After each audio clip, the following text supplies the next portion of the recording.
Columnas políticas. Continuamos con la audiosíntesis informativa de Adrián Ojeda Román, correspondiente al jueves 14 de marzo de 2024. Demos lectura a algunas columnas políticas que se publican en algunos diarios de circulación nacional.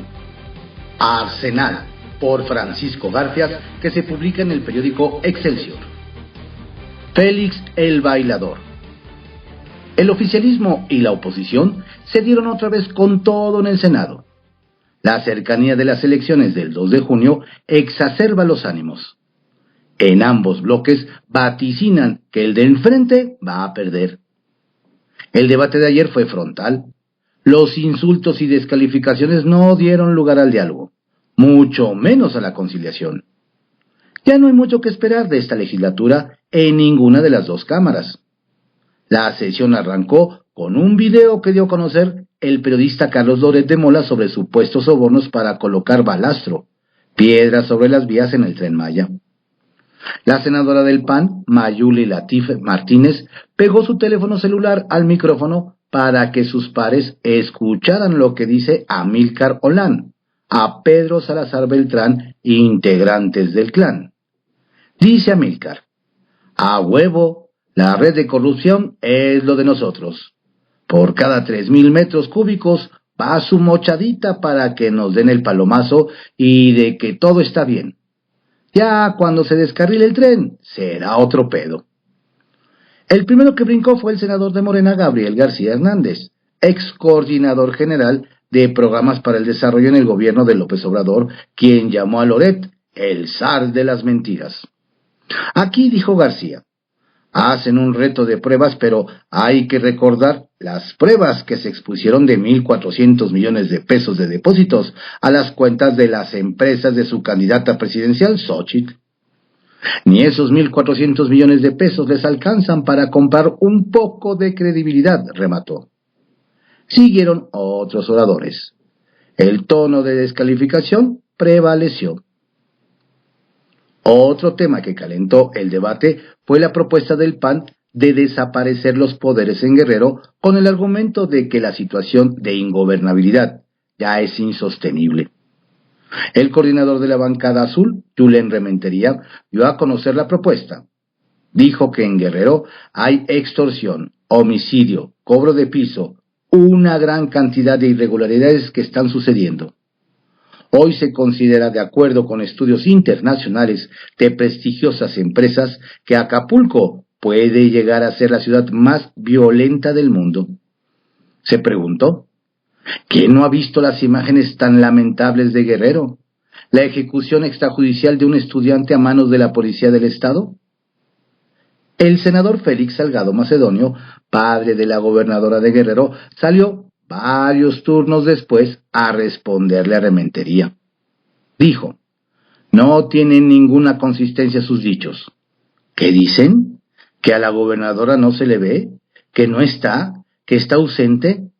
Vayan a Guerrero. Ustedes no conocen Guerrero. Ustedes conocen Presidente Mazarik, las joyerías de Polanco, de donde no salen.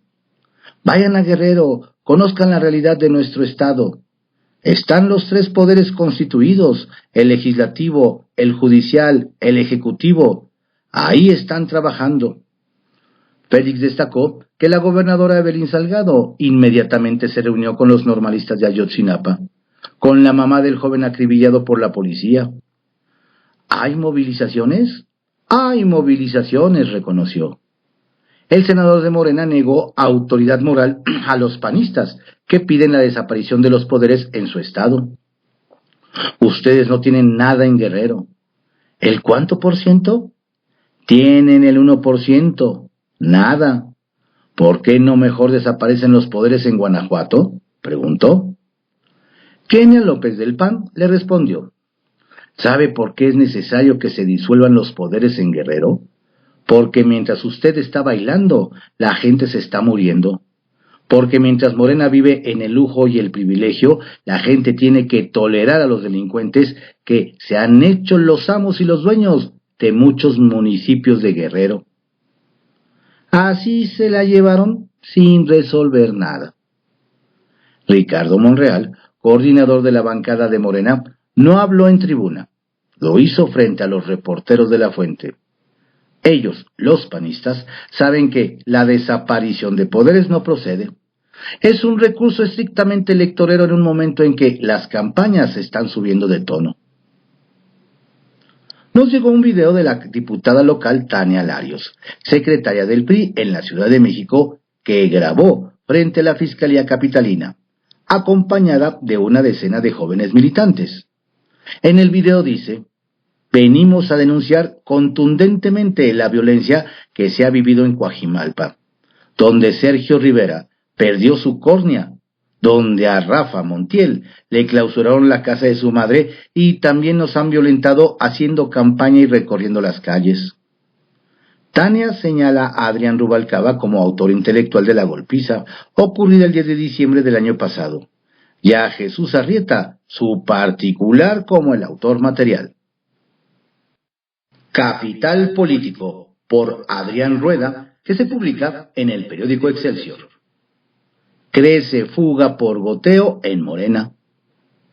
La decisión de importantes líderes de Iztacalco de dejar solo al alcalde Armando Quintero para sumarse a la campaña del opositor Daniel Ordóñez se está replicando en otras alcaldías de Morena, donde sus militantes empiezan a ir por goteo.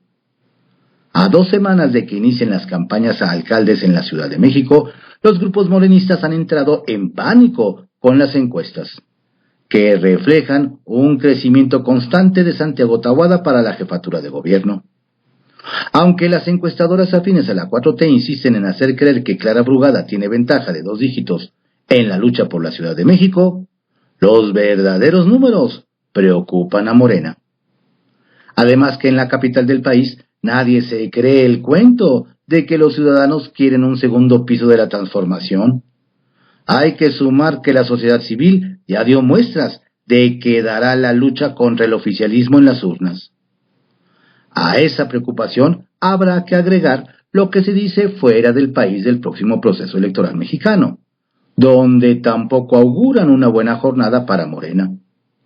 Pero no solo para la ciudad, sino también para la presidencia de la República. La cadena norteamericana CNN, por ejemplo, se sumó a principio de mes a otros medios internacionales que no creen en las encuestas que dan ventaja al oficialismo. En Estados Unidos ven a Xóchitl Gálvez como probable ganadora en junio. Tan es así que analistas estadounidenses recomiendan a su gobierno estrechar contactos con el equipo de la candidata opositora para ir avanzando rumbo al diseño de una nueva agenda bilateral. Por supuesto que se trata de medios internacionales a los que el oficialismo descalificará, llamándolos empleados de la derecha e injerencistas. Pero así es como se ve el país desde el exterior. Muy diferente a como lo quiere pintar aquí la 4T. Pero regresando a la capital, la Alianza por la Ciudad de México se ha dedicado a amarrar acuerdos con empresarios, sindicatos, transportistas y organizaciones de comerciantes, entre otros, para empujar el cambio. A diferencia de 2018, cuando la mayoría, cansada de tanta corrupción, votó contra el sistema y creyó en la esperanza que ofrecía Morena, hoy exactamente es al revés. Y no es solo la crítica al gobierno federal, sino también a los gobiernos estatales y municipales que han llevado a sus entidades a la ruina y la inseguridad. Bastaría mencionar a Guerrero, Morelos, Chiapas, Campeche, Colima, Nayarit y Zacatecas, por ejemplo. En la capital se podrían comparar con Gustavo Amadero, Xochimilco, Tláhuac, Milpalta y Iztacalco, por citar algunos, donde se incrustó la corrupción, por lo que solo habrá de 2 sopas para los capitalinos: el cambio que ofrece la alianza o la continuidad que ofrece Morena. Centavitos. Quienes trinan de coraje por sus maniobras para ver si lograban alguna recomposición en las candidaturas en Gustavo Amadero, fueron ventaneadas son Jesús Zambrano y su hijo Carlos.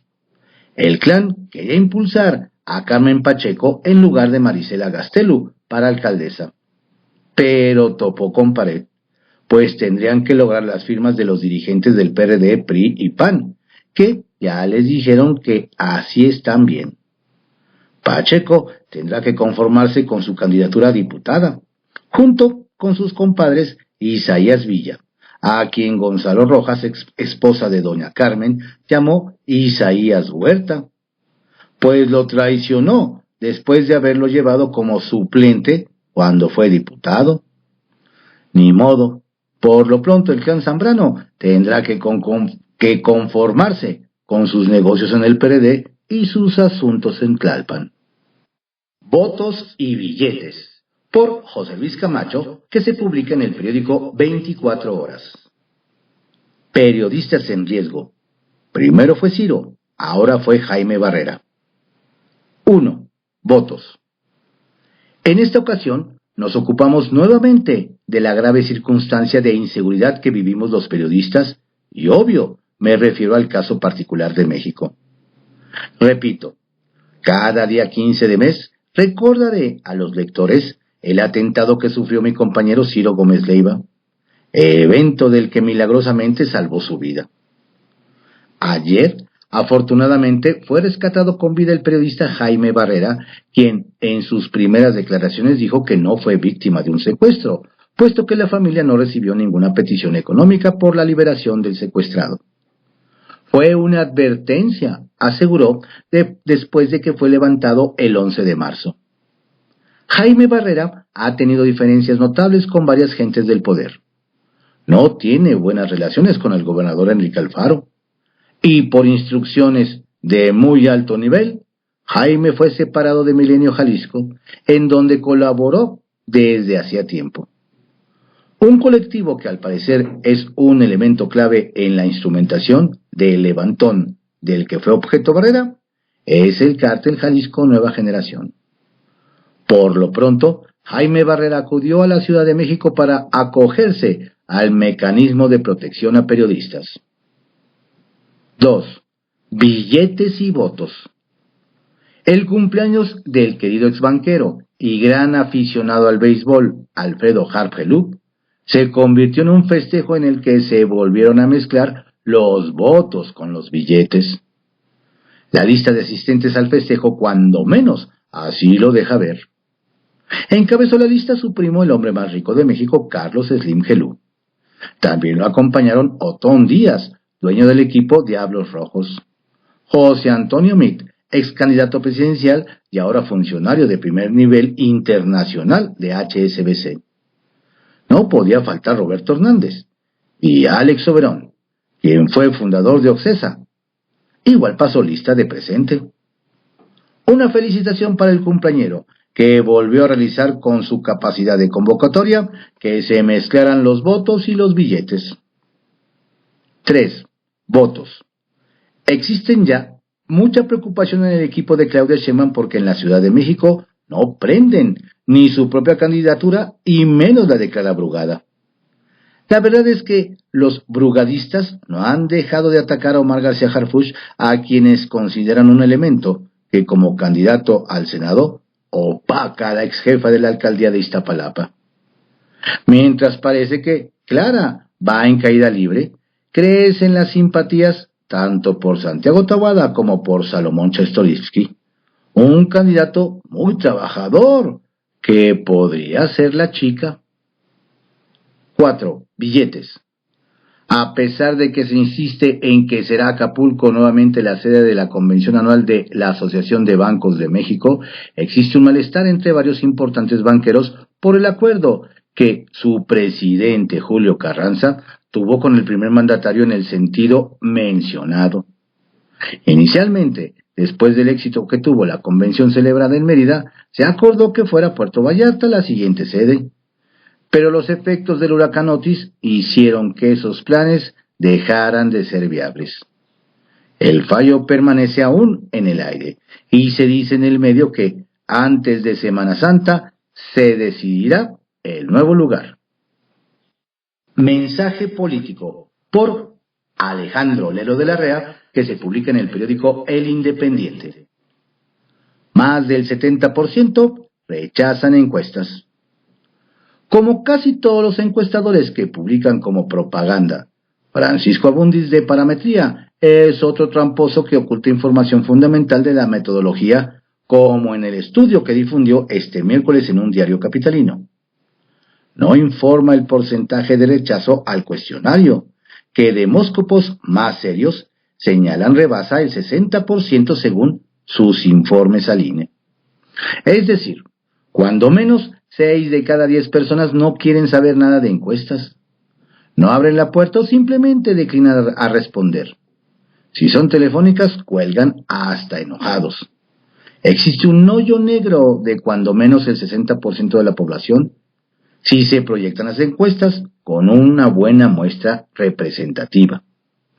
Si además le sumamos el porcentaje de gente que sí acepta responder el cuestionario pero que se niega a decir por quién va a votar, ronda el 15%.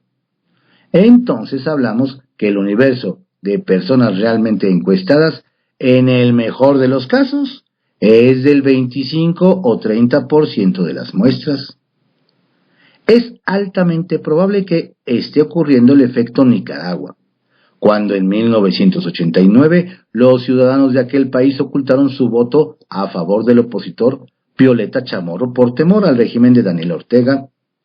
Hoy no es descabellado pensar que el miedo de los mexicanos es equiparable por el contexto de violencia en el país.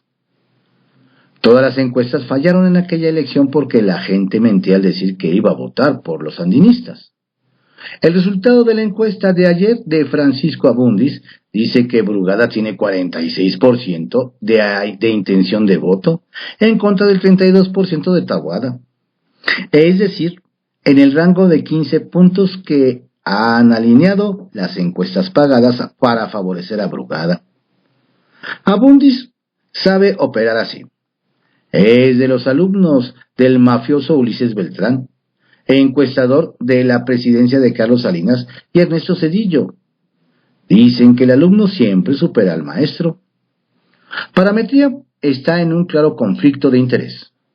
Morena atiborró de dinero a su dueño, Abundis, porque fue uno de los más activos encuestadores en las mediciones internas para elegir a los candidatos a las gubernaturas y prominente proveedor de gobiernos morenistas, incluido el de Sheinbaum.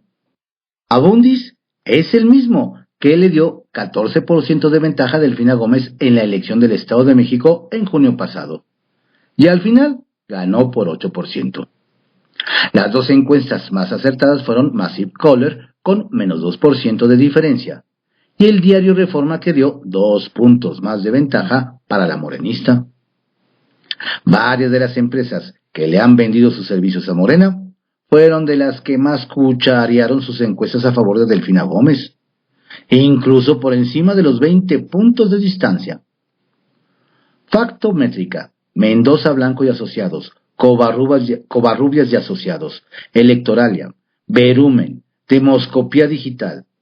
Errores de más de 12%.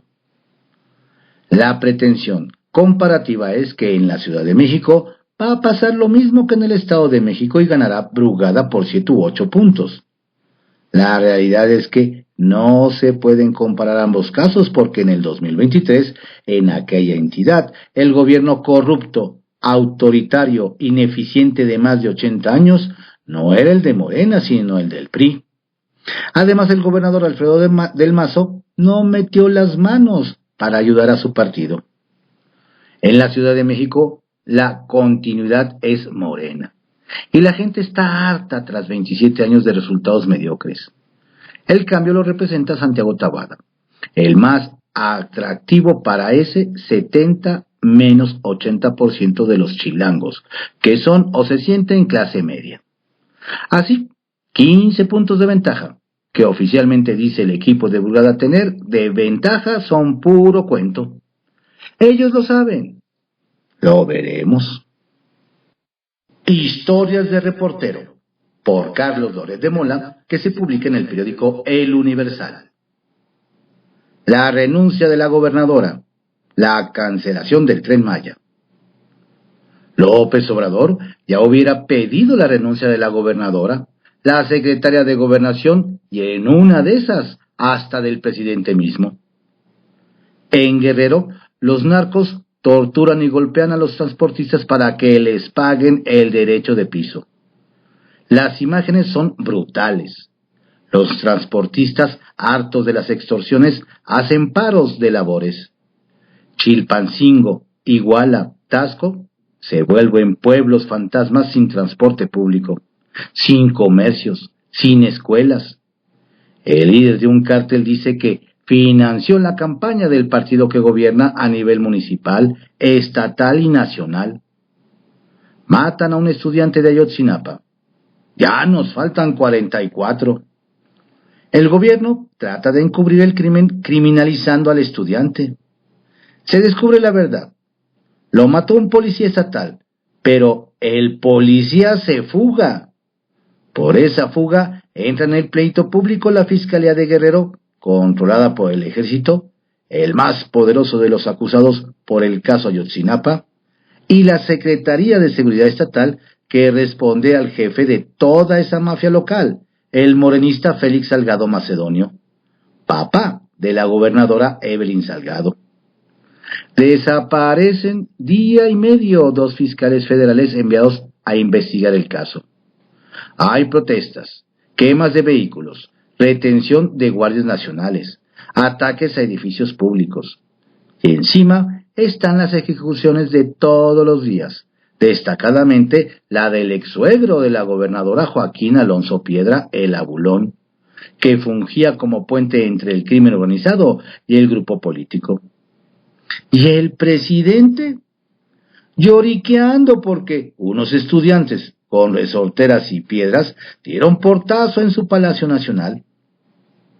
Guerrero es un estado fallido. López Obrador ya hubiera prometido que, de llegar al poder, haría una consulta para cancelar el Tren Maya. Diría que es un ecocidio infectado de corrupción y con el riesgo de causar una tragedia. Yo quiero la selva. El Tren Maya empezó siendo un proyecto destructor del medio ambiente. Luego se volvió la caja chica del gobierno para tener a algunos empresarios poderosos en el bolsillo a cambio de jugosos contratos. Se convirtió en el emblema de la mala planeación en ese sexenio. Costó el triple de lo que se había dicho. Se queda parado por horas y muy poca gente lo usa. Y terminó exhibido como el gran botín de los hijos del presidente López Obrador, cuyos primos e íntimos amigos reciben contratos multimillonarios como proveedores de materiales de construcción que ellos mismos confiesan en conversaciones telefónicas que no pasan los controles de calidad y que cuando se descarrile el tren ya va a ser otro pedo. Lo dicen textualmente y se ríen. La red de corrupción. Eso es lo de nosotros. Lo dicen textualmente y se ríen.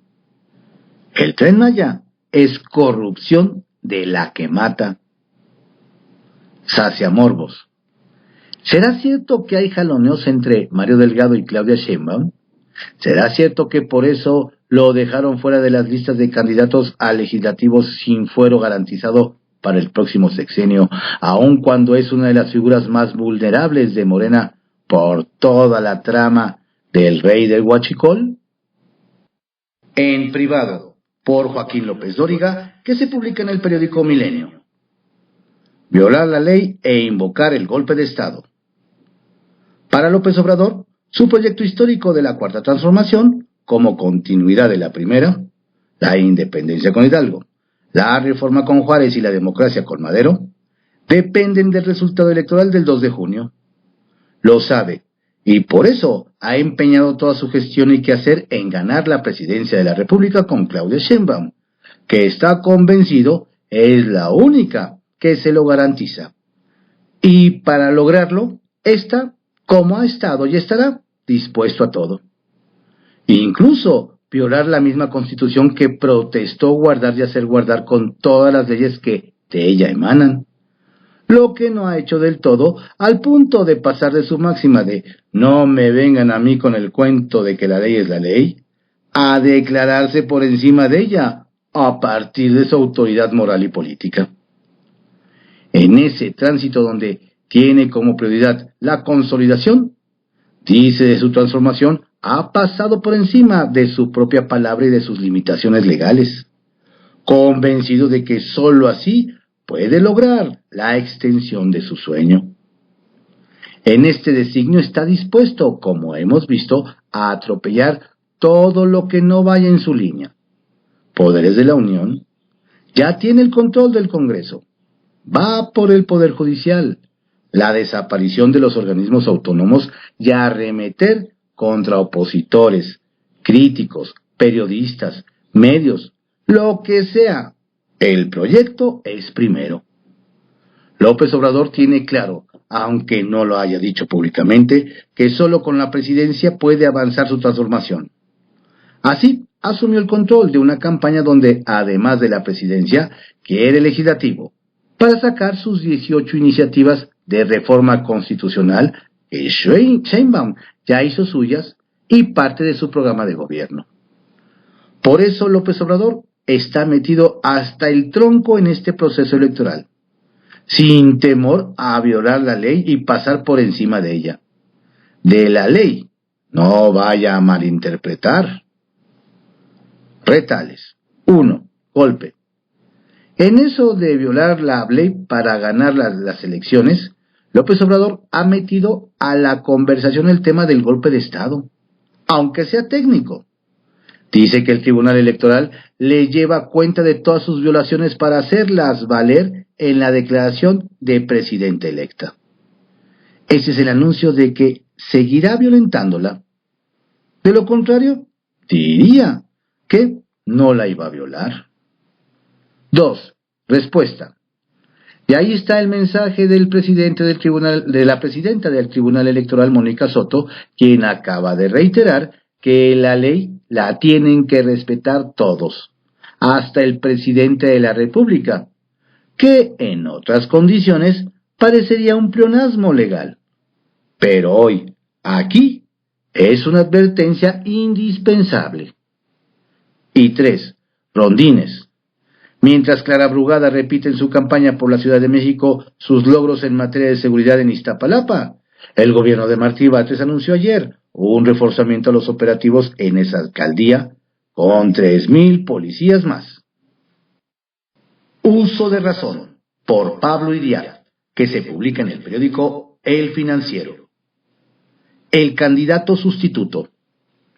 Para nada es gratuito que el presidente abra flancos de disputa y encienda mechas explosivas todos los días en la arena donde su actuación es ilegal: las elecciones federales. El candidato es él, no Claudia Sheinbaum. Busca seguir en el cargo. Crea las condiciones para la turbulencia y el desorden que lo pondrían a él como el factor de estabilidad hasta que se restablezca el orden social. El salvador de la patria se hacía llamar Antonio López de Santana en esas condiciones. Como lo apuntó ayer Luis Estrada, de la consultora Spin, en sus conferencias mañaneras, el presidente ha mencionado en 172 ocasiones el fantasma de el golpe de Estado. Lo trae marcado en el hipotálamo. Eso es lo que puede llegar a hacer si juzga que debe madrugar a los conservadores y mafiosos, que acusa de haberse apoderado de las instituciones democráticas. Un pretexto para destruirlas, pues. Le falló la prolongación de su mandato constitucional cuando la Corte le echó abajo la propuesta de ampliar el periodo del gobernador de Baja California, y la pretensión de que Arturo Saldívar continuara en el cargo 2 años más de lo que marca la Constitución. El electorado lo frenó 2 veces. Primero, no acudió a dar validez legal a la consulta para que siga el presidente. Y después le quitó a Morena y aliados la mayoría calificada en la Cámara de Diputados durante las elecciones intermedias, por lo que no pudieron cambiar la Constitución. A 2 meses y medio de las elecciones presidenciales, alerta de una conjura de sus opositores para anular los comicios de junio. En la conspiración pone al Tribunal Electoral, a la Suprema Corte, a robots manejados por una mano negra para desprestigiarlo a él con una guerra sucia, y a los medios que dice se confabulan para atacarlo. Nada de eso es verdad. Y aunque hubiera guerra sucia contra él y eso de los medios en contra fuese realidad, cosa que no sucede, ¿qué tiene que ver con la elección si él no es el candidato? La estrategia para descarrilar la elección es lo que él ha puesto en marcha, a través de la violación sistemática de la ley al intervenir en aquello que tiene prohibido. Por instrucciones suyas no se ha integrado el Pleno del Tribunal Electoral, pues así le conviene a él, y su propósito de doblegarlo o restarle validez. Ha admitido que viola las leyes porque lo dijo. Su autoridad moral y autoridad política están por encima de la norma. Mónica Soto, magistrada presidenta del Tribunal Electoral del Poder Judicial de la Federación, le respondió lo obvio: hasta el presidente debe respetar la ley. Claudia Sheinbaum no figura. El candidato es él. Él hace las propuestas de gobierno para el siguiente sexenio. Él defiende su elección de los límites que ponen los organismos electorales. Agrede a los árbitros electorales de una contienda en la que supuestamente no participa. Hizo de Claudia Sheinbaum una figura de pena ajena, a la que le entregó el bastón de mando de la Cuarta Transformación porque él se retiraría a inaugurar obras de final de mandato. Ella no hace propuestas, se limita a apoyar las que formula López Obrador. Igual que hace 6 años, hace 12, hace 18. Sheinbaum carece de iniciativa. Está a la defensiva de lo que Xóchitl Gálvez critica o propone. Xóchitl menciona la posibilidad de terminar el Naim y la candidata de Morena sale a responder que sería un crimen ambiental. Aplaude el Tren Maya, la carbonización de las refinerías y el desastre ambiental de Dos Bocas. Para llevar 20 o 50 puntos de ventaja, como dicen algunas encuestas, se le ve bastante asustada. Y para haber entregado el bastón de mando a López Obrador, se le ve muy activo en las campañas sediciosas para descarrilar la elección, aunque la ganadora sea Sheinbaum. Que las ilegalidades del presidente tiren la elección, así el salvador de la patria continuará en el mando. Faltan 80 días para los comicios y aún veremos muchas sorpresas para evitar que Sheinbaum gane limpiamente. Ya es imposible, pero habrá más. O arrebatarle el triunfo a Xóchitl. El candidato es él. Y como no ganará él, entonces que no gane nadie.